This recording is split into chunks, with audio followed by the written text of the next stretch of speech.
दोस्तों नमस्कार, useful study में आपका स्वागत है। आज हम क्लास 12th मैथ की प्रश्नावली 7.2 के प्रश्न संख्या 1 को सॉल्व करेंगे।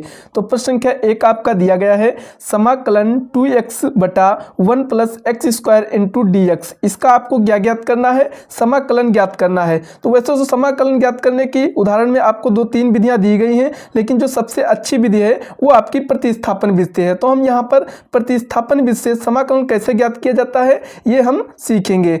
यहाँ पर जब आपको पेपर में क्वेश्चन देगा तो ये लिखा नहीं होगा, आप जिस भी विधि से चाहेंगे उस विधि से हल कर सकेंगे। तो सबसे पहले यहाँ पर प्रश्न आपका दिया गया है समाकलन 2x बटा 1 प्लस का x square into D x. अब यहाँ पर समाकलन को इंटीग्रल इंग्लिश में कहते हैं, इसलिए हम इसको क्या करेंगे, आई से प्रदर्शित कर लेंगे। तो यहाँ पर लिखेंगे माना आई बराबर समाकलन 2x बटा 1 plus x square into D x. अब यहाँ पर ध्यान से देखिएगा कि प्रतिस्थापन विधि का मतलब होता है एक टर्म मानकर और उसको उस जगह पर प्रतिस्थापन कर देना ही प्रतिस्थापन विधि कहलाता है। तो यहाँ पर सबसे पहले यहाँ पर देखेंगे प्रतिस्थापन विधि, यहाँ पर लिखेंगे प्रतिस्थापन विधि। अब सबसे पहले यहाँ पर ध्यान से देखिएगा, आपको इसमें से कोई भी टर्म, चाहे आप ऊपर का मान लें या नीचे का, एक चीज़ आपको माननी है। उससे क्या होगा, अगर आप नीचे का मानेंगे तो ऊपर वाला टर्म आना चाहिए अवकलज करने पर, अगर आप ऊपर वाला मानेंगे तो नीचे वाला अवकलज कर आना चाहिए। अभी आप समझेंगे, अच्छे से समझ जाएंगे। मान लीजिए हम यहाँ पर क्या मानते हैं, 1 प्लस एक्स स्क्वायर मान लेते हैं। तो यहाँ पर लिखेंगे माना 1 प्लस एक्स स्क्वायर बराबर क्या मान लेंगे, टी।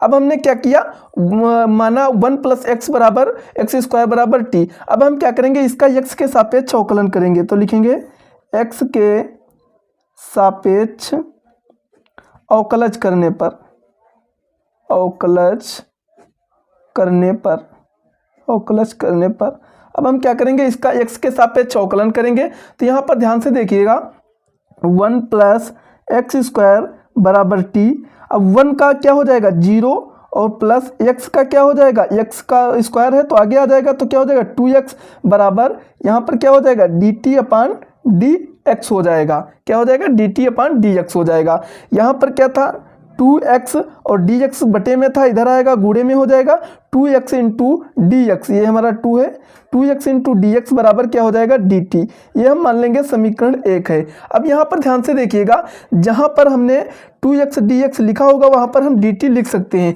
तो यहाँ पर हमने नीचे वाले टर्म को लिया था और हमारा क्या प्राप्त हो गया, ऊपर वाला 2x इंटू डी एक्स, यही हमारा प्राप्त हो गया। इसीलिए हमने ये माना था। तो आपको ज़्यादा से ज़्यादा जब क्वेश्चन में प्रैक्टिस करेंगे तो आपको ये पता चल जाएगा कि हमें मानना क्या है, ये आपको प्रैक्टिस करने से ही आएगा। अब यहाँ पर हमारा क्या दिया था, आई बराबर समाकलन 2x बटे 1 plus x square into D x. तो 2x इंटू डी एक्स की जगह पर हम क्या रखेंगे, dt। तो यहाँ पर लिखेंगे आई बराबर, यहाँ पर क्या लिखेंगे dt और बटे 1 प्लस एक्स स्क्वायर को हमने क्या माना यहाँ पर t। तो 1 प्लस एक्स स्क्वायर की जगह पर क्या लिख देंगे t इंटू आपका क्या हो जाएगा dx हो जाएगा, dt अपान dt हो जाएगा। अब यहाँ पर थोड़ा ध्यान से देखिएगा, dt अपान टी को हम किस प्रकार लिख सकते हैं, आई बराबर समाकलन 1 बटे टी और इंटू dt। तो यहाँ पर ध्यान से देखिएगा 1 बटे टी को हम क्या कर सकते हैं, log t कर सकते हैं, क्योंकि ये आपका फॉर्मूला होता है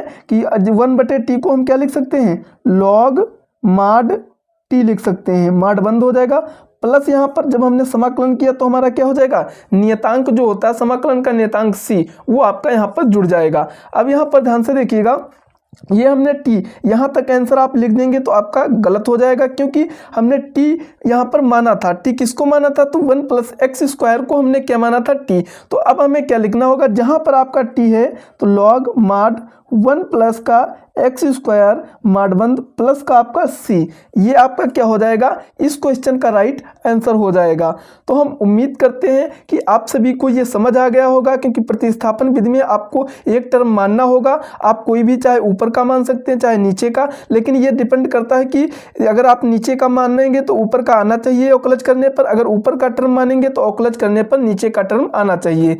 हमने मान लिया, फिर यहाँ पर हमने हल किया तो आपका आंसर रेडी है। तो तो हम उम्मीद करते हैं दोस्तों कि आप सभी को अच्छे से समझ आ गया होगा।